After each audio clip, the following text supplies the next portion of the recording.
My motherly aunt wants me to give up my unborn baby girl to my godly, infertile cousin. Update 3. Read original post, update 1 and 2, link is in the pinned comment or description. Trigger warnings, fertility issues, death of loved ones, possible religious abuse, depression, emotional abuse and manipulation, harassment. Update 3, 5 months later. I was busy in the last few months with the birth and projects I have been working on as I recover from birth and take care of my new baby. I logged into Reddit a few times since then, but haven't gotten a chance to update. I am 25 now and my baby is almost 4 months old. She is doing well and brings us so much joy. I love going on walks with her and she is growing up so fast.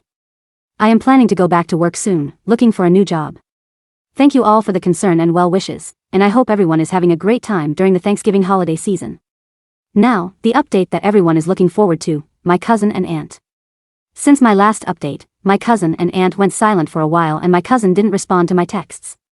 In August, my aunt reached out to me through a new number and asked me how I was, and if I had the baby yet. We talked. She was concerned about my baby's well-being since I distanced myself from a lot of my family and had to leave my job. I asked about my cousin.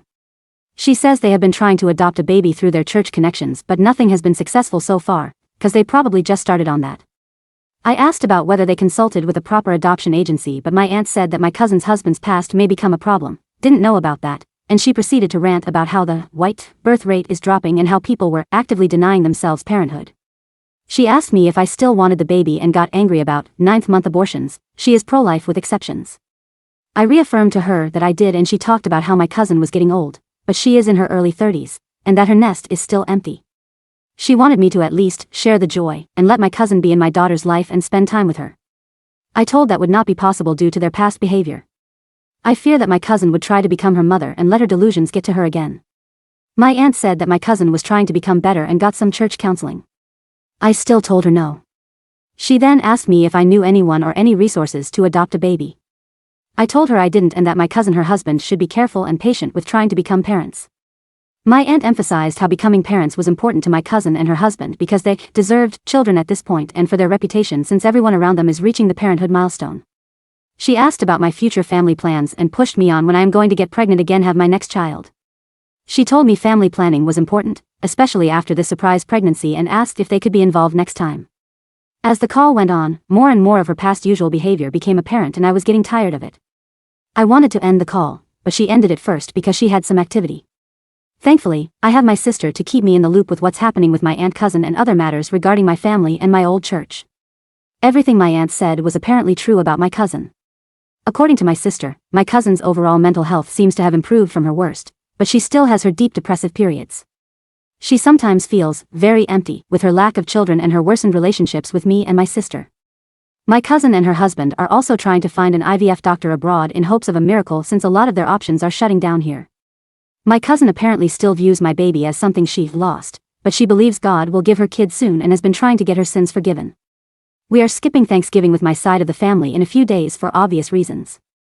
I am going back to the workforce soon, likely after all the holidays. I have my childcare arrangements ready with all the necessary precautions and the future's looking good overall. Again, thank you all for your support and let me know if you have any questions about anything, Mormonism, my family, motherhood, etc. Relevant comments. Commenter 1, I really wonder if your aunt feels that she also deserves the baby to be a grandmother. A lot of those types feel that they are owed grandchildren. Good for you shutting down the idea of your baby having any sort of relationship with your cousin. You are being an amazing mom by protecting your baby girl. Keep boundaries, and keep your little one snuggled close. O.P., perhaps so. My aunt has said that she is ready for the grandma life, and has been heavily invested with my cousin and her starting a family. When we were younger, my aunt also said that she would be a grandma to my sister's future kids since we lost our mother very young. I guess she doesn't have that enthusiasm anymore.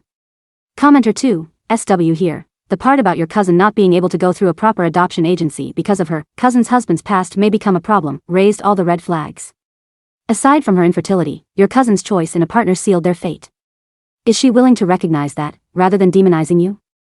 Best wishes to you and your wee one, O.P., my cousin and her husband are very religious and all about forgiving people for their sins.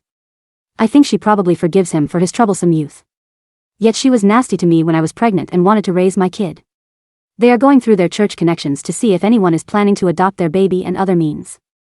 Apparently, it hasn't worked out so far. So now they want to do IVF again with a doctor abroad. Does OP know anything about the cousin's husband's background? OP, I am not sure exactly what he did since I just found this out, but my aunt said he was not around good people when he was younger. I'll need to look into that. And yeah, both my aunt and cousin only want a healthy, white baby. They will not settle for anything else. They don't want an older kid because of the kid's past and baggage. They don't want to adopt a non-white child because they are investing in their own family first, meaning that they want a normal, white family before trying to save others.